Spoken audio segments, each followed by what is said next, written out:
Penyesuaian tarif tiket kapal cepat Sorong Raja Ampat naik dari tarif awal Rp100.000 kini menjadi Rp125.000 untuk kelas ekonomi. Sementara kelas VIP harga awalnya Rp215.000 naik menjadi Rp250.000. Kebijakan penyesuaian tarif dilakukan penyedia jasa angkutan kapal cepat PT Belibis setelah Pemda setempat mengizinkan beroperasi meski sempat vakum. Meski harga tiket naik, aktivitas penumpang kapal cepat Sorong Raja Ampat tetap normal.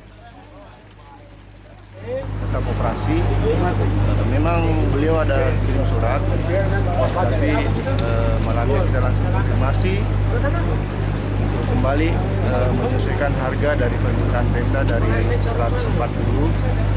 Kita sesuaikan sementara waktu disesuaikan menjadi 125.000 untuk ekonomi.